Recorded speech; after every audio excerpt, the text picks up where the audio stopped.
Good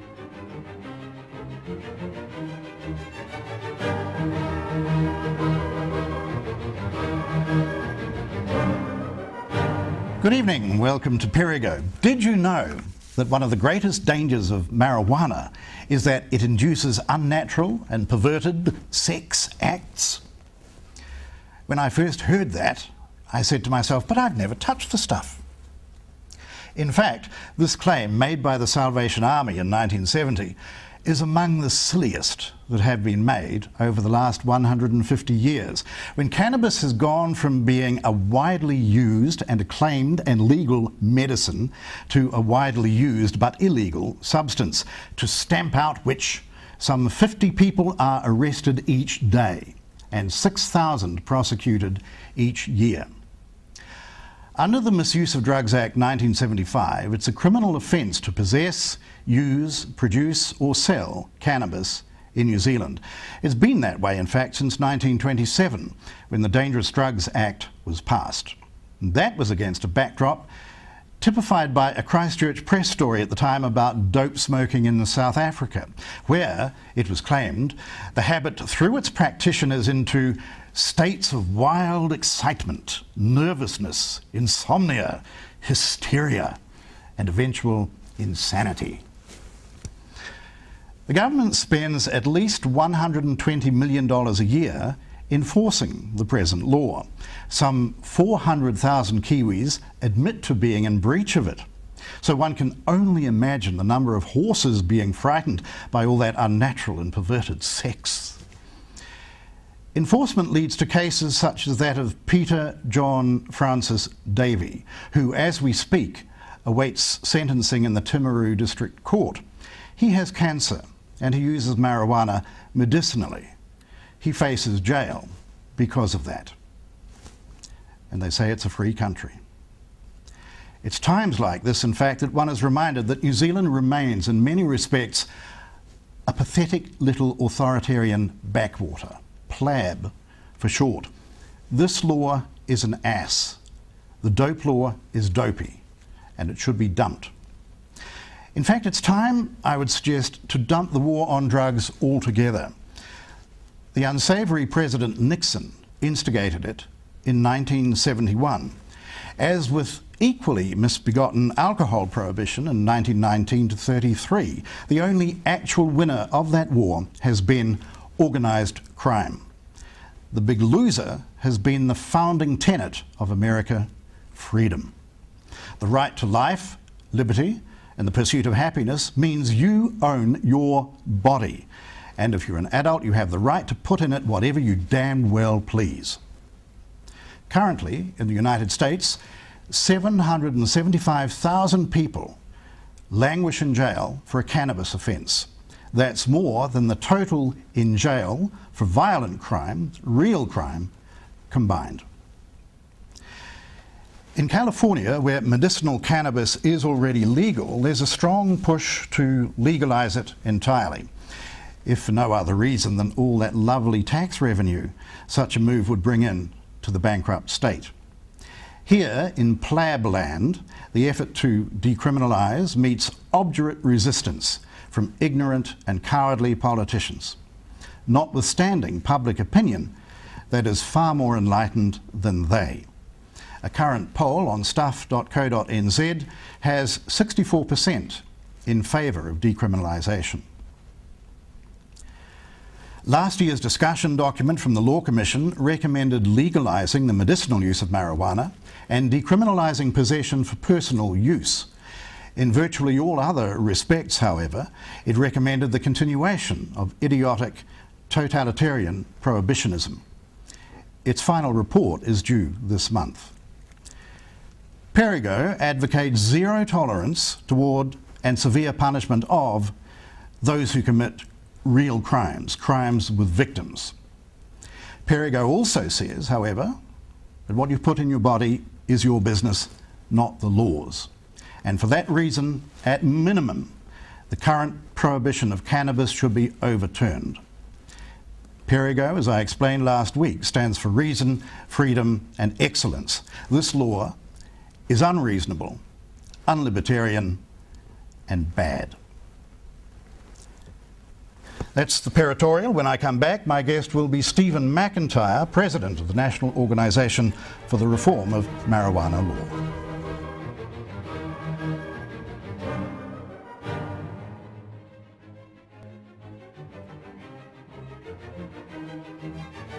Welcome back to Perigo, and continuing the theme of my Peritorial today, cannabis law reform, I'm delighted to welcome the former President of the National Organisation for the Reform of Marijuana Laws, NORML, Stephen McIntyre. Hearty welcome to the program. Thank you very much. Anyone suggested you should change that name? I've done about six takes trying to remember it. It's a bit of a mouthful, isn't it? But it says exactly what we're about. So, reform in what direction? Liberalisation, obviously, but to what extent? Well, I would like to see cannabis regulated and legalised in the same way that alcohol and cigarettes are currently regulated. Available for adults only, taxed, and if you want to produce it or sell it, you need to have a licence to do so. And so there'd be strict regulations about advertising and promotion, and there'd certainly be strict rules about selling to minors. Who would be doing the selling? Is it conceivable that the people who do it now, the gangs, would be doing so legally and formally instituted?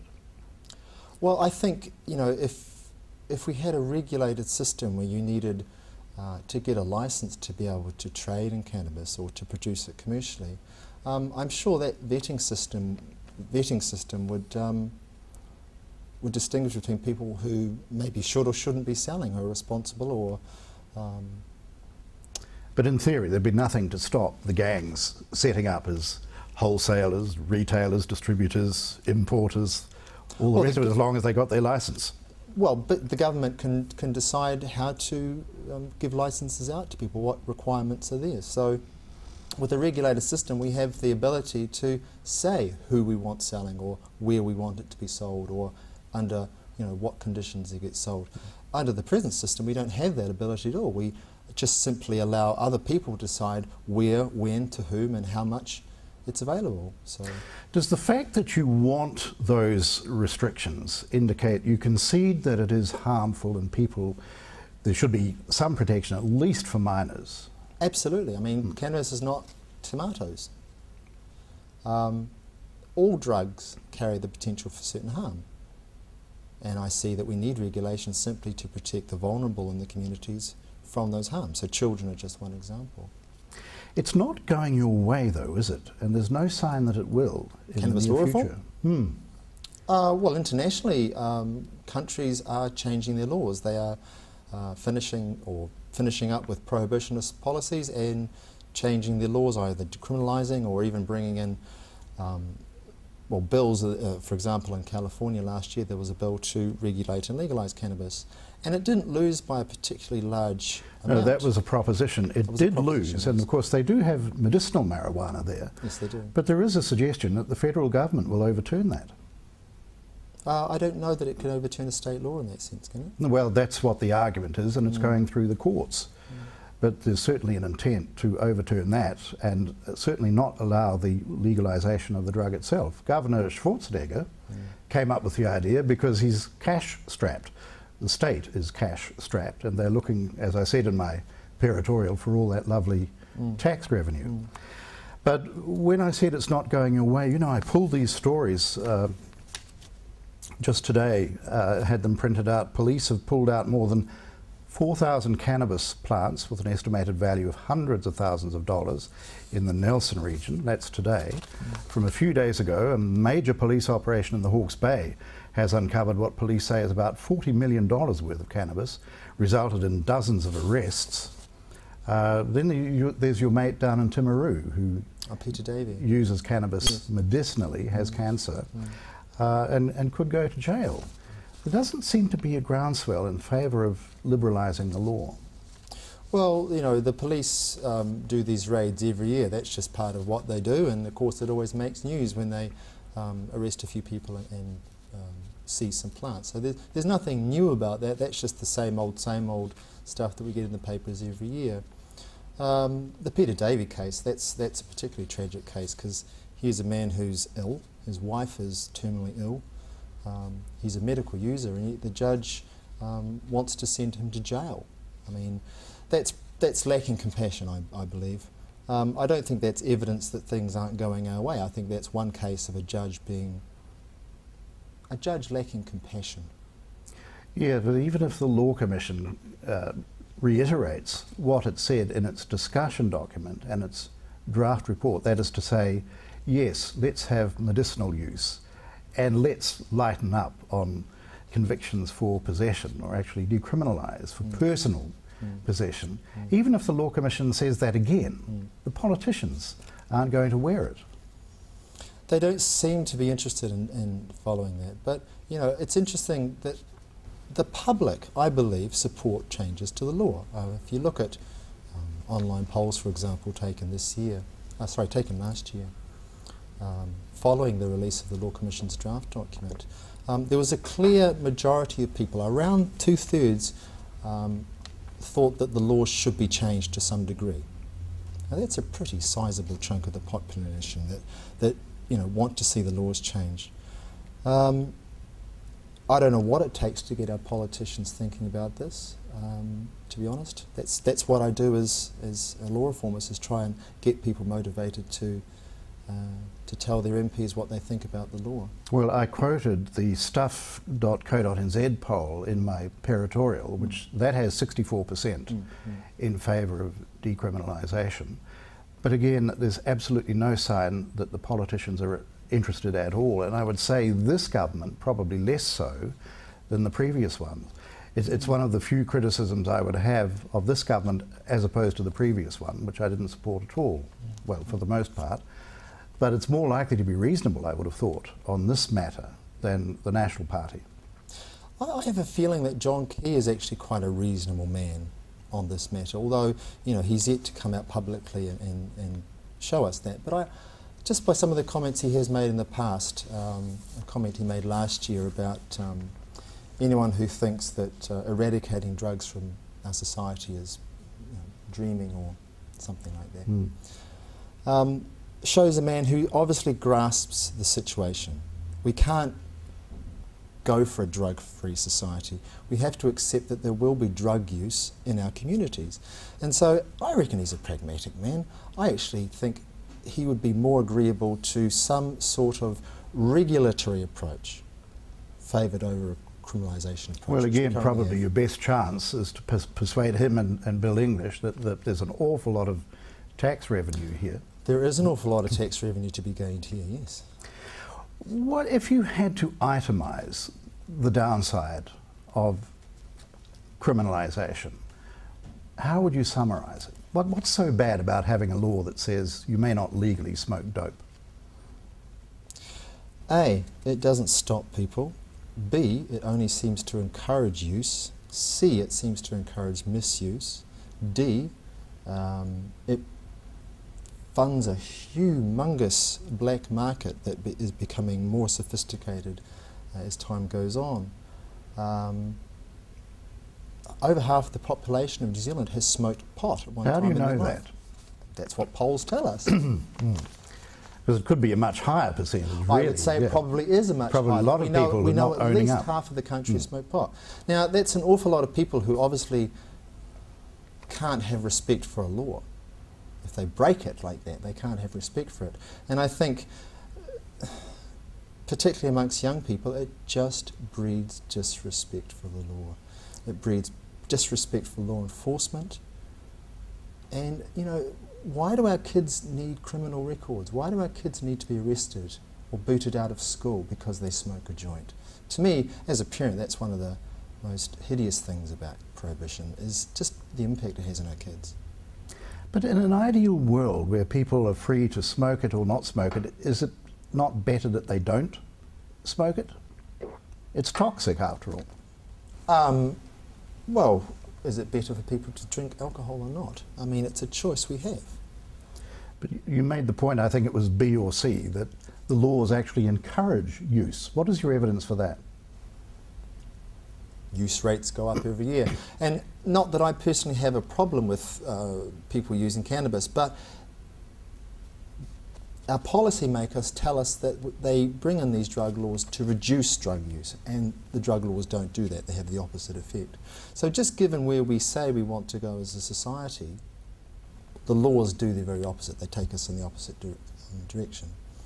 I mean, if you ask me, is it better to smoke cannabis or to drink alcohol, I will actually say it's better to smoke cannabis. In terms of potential harm to the body, physiological harm, cannabis is the safer of the two substances. But I think people have the right to choose, and I personally don't like alcohol. Now, I live in a society where alcohol is the only legal, recreational, intoxicating drug available to me, and I find that rather unfair. Yeah, well, you people go after alcohol in a way that's rather reminiscent of the temperance unions, and I wonder if you aren't undercutting your case in doing that. I mean, here's one of your press releases. The current system of voluntary self-regulation of alcohol advertising is not working to reduce the harms from excess drinking, especially amongst young people, which is why the glamorisation of alcohol through public advertising and sponsorship should be banned. Yeah, This is you people. Well, now, if you want a liberal attitude towards drugs, don't you have to be reasonable towards people whose preferred poison is different from yours? I think that all drugs should be treated equally. I don't see why tobacco advertising is banned but alcohol advertising isn't. I mean, I think we should be consistent among all these things. And I personally feel that, I mean, does it get any more liberal than saying legalise all drugs? But let's regulate the hell out of them. Let's make... But if they're legal, it should be legal to advertise them. It should not be illegal to advertise a legal product.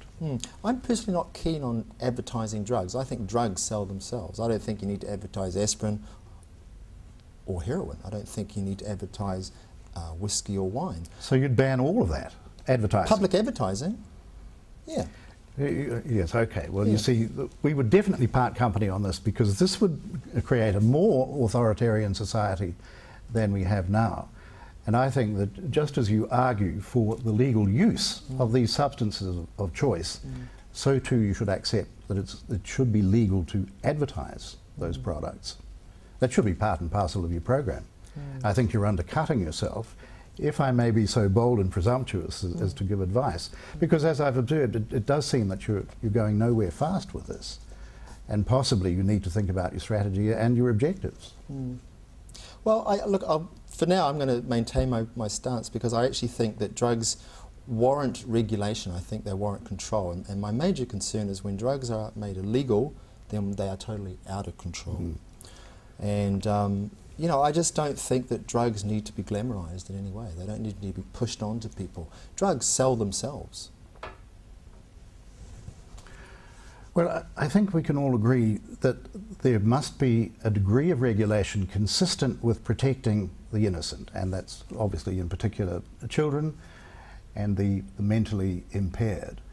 But over and above that, my position is that you should be free to put into your body any substance of your choice. It is your body, even if it causes you harm. But here's the poser that I'm continually challenged with. When that substance makes you murderous, doesn't it then become someone else's business in advance? Is the state not entitled to take preemptive measures against your ingesting that substance to begin with? Well, I'd like to find a substance that was guaranteed to make someone murderous. Well, yes. When I say, I didn't say guaranteed. but my point is the argument against P, for example, okay. And I know in fact a lot of people use P who don't become murderous, but there have been many well-publicised cases where that has happened. But you know, why have those people become murderers? Is it simply because they've used a certain drug, or is there a much bigger picture involved? And my personal feeling is you can't ever pin a behaviour, an action on a drug alone. It's the person that commits that behaviour. And I certainly think that any behaviours that, any violent or destructive behaviours that are committed under drugs need to be punished, but not the drug use itself. The drug use is completely separate. But if the drug, shall we say, influences you in that direction, predisposes you to be murderous, doesn't guarantee you'll be murderous, but predisposes it, is there not a case then for preemptive intervention. Don't cars provide people with the potential to be dangerous on the road if they choose to be lunatics on the road? I endorse your argument, but I'm playing devil's advocate with it, of course. You use cannabis yourself? I have done. And why? What's good about it? Oh, I like it. Because? I like the feeling. Which is? What's it like when you have a drink? I just like the feeling. I like the relaxation feeling. I like the inspiration it gives me. Have you had brushes with the law? Not for cannabis, no. For some other drug? No. Obviously you'd know people who have had brushes with the law. Yes. Have those brushes destroyed lives, to your knowledge? I've seen people whose families are, children in particular, are hugely negatively impacted by parents who have been imprisoned. And this is why this is why I mentioned before that I believe the law breeds such an incredible amount of disrespect and intolerance and paranoia towards law enforcement, and it becomes almost a generational thing. So yes, I have seen people whose families have been hugely impacted by the law, yes. Well, we await the final report from the Law Commission. Do you have any inside information or any sense of what might be in it? I believe the Law Commission's report will probably reiterate what they said last year. With regards to cannabis, I believe that they will call for alternatives to criminalisation, whether that be drug treatment or instant fines or perhaps some other sort of making it a civil offence rather than a criminal offence. And I assume that they will continue to recommend that medical cannabis be regulated and legalised. And we won't hold our breath waiting for the politicians to go along with it. But in any event, thank you very much. But I do appreciate your turning up here today in your capacity as, well, former president of Normal. When I spoke to you 2 weeks ago to organise this, you were the president. You're no longer the president. No, I've retired. A happy retirement. Thank you very much. Stephen McIntyre, former president of Normal. I'll be back in a moment.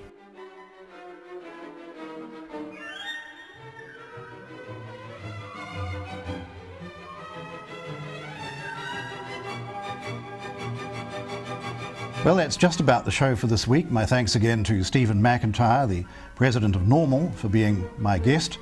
But before we go, this week's romantic music gem. Cavalleria Rusticana, rustic chivalry, is one of the twin peaks of Italian, what's called verismo opera, Shakespearean passion on steroids and stilts. It'll be performed later this year by Opera New Zealand, and I'd urge you not to miss it. The other twin is Pagliacci, and both operas contain glorious respites from the love, jealousy, murder and mayhem in the form of intermezzi. This double CD of both operas is available from Marbex, who are giving away a copy, and to be eligible for which you should email me linz@lindsayperigo.com. That's Linz, L-I-N-Z, at lindsayperigo.com. And here to whet your appetite is the intermezzo from Cavalleria, as featured on this set.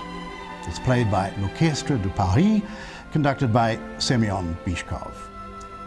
For reason, freedom and excellence, till next week, I'm Lindsay Perigo. Good night.